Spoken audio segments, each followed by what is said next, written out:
A CBS News investigation finds thousands of tons of dangerous coal ash are being brought into the mainland U.S. This comes as the Trump administration weakens regulations on coal plants. Coal ash is a leftover material from burning coal and is linked to cancer and other diseases. CBS News tracked the massive payload being shipped from Puerto Rico to Jacksonville, Florida. CBS News chief investigative correspondent Jim Axelrod has been following this. Jim, good morning. Good morning. Americans have felt the impacts of coal ash for decades. Studies show it can be harmful to both people and the environment. The AES Corporation is transporting coal ash to a landfill in the mainland United States. The cargo this ship heading toward the port of Jacksonville, Florida is hauling is coal ash, a toxic byproduct when coal is burned to generate electricity. The Mississippi enterprise that arrives in Florida with its boatload of coal ash begins its journey right here, 1,200 miles away in Guayama, Puerto Rico. This is a conveyor belt loading the ash from a coal-fueled power plant half a mile away onto the boat. The AES power plant generates 300,000 tons of coal ash each year, and there is no disposal facility on the island. The people of Puerto Rico don't want the coal ash, so they passed a law that it cannot be stored here. The coal ash waste overflows out of the conveyor system. Lawyer and activist Ruth Santiago has been battling AES to provide better safeguards in disposing its coal ash. You see this barge full of this stuff that everybody says is toxic, and it's pulling into Florida and then going to other communities for disposal.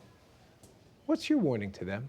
They should not allow the import of the toxic coal ash to their communities. Exposure to coal ash is what concerns Dr. Osvaldo Rosario, a professor of environmental chemistry at the University of Puerto Rico.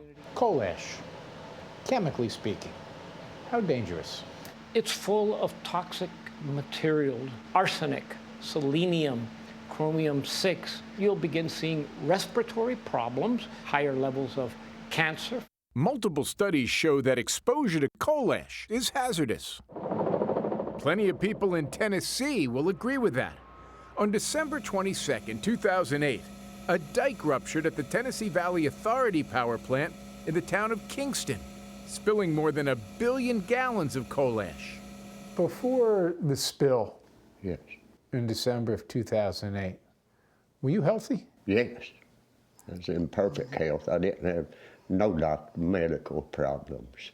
Elmer Lau spent 2 years as a cleanup worker without the necessary protective gear to prevent him from breathing in the coal ash, says his wife Donna.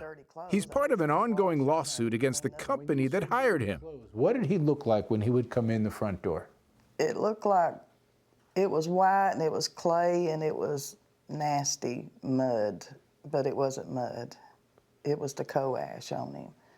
Lau went from an active and healthy man to suffering from Addison's disease, lupus, arthritis, gout, asthma, and an enlarged prostate.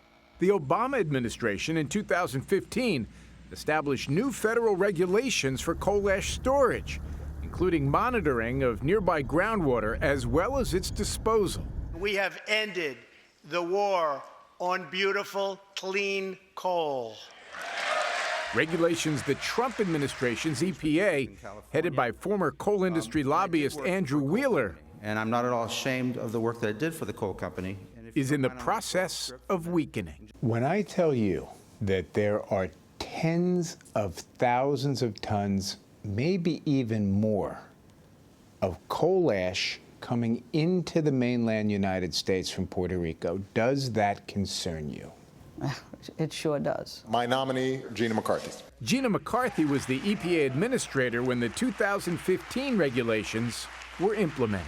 Rulemaking is supposed to protect people. What I would call a rollback and a weakening of protections is focused more on making the industrial pollutant not have to pay to clean up their pollution, and much less about the protecting the disadvantaged communities that government is supposed to protect. The EPA said in a statement, quote, a majority of 2015 rules remain in place and are being implemented on schedule. Andrew Wheeler declined our request for an on-camera interview. And AES said in a statement, quote, "We comply with all local and federal regulations, and furthermore, the EPA classifies coal ash as a non-hazardous material." You can read the full statement on our website, cbsnews.com. It's a heck of an investigation. Yeah. We get about a quarter of our electricity in this country from coal. Right. You can either replace that source or do something to deal with what results from that coal processing. You can't do neither, though. But to hear that it's coming in from someplace else, and then the former, EPA person say they're concerned. In a It's significant eye-opening. amount, yeah. Thank you, Jim.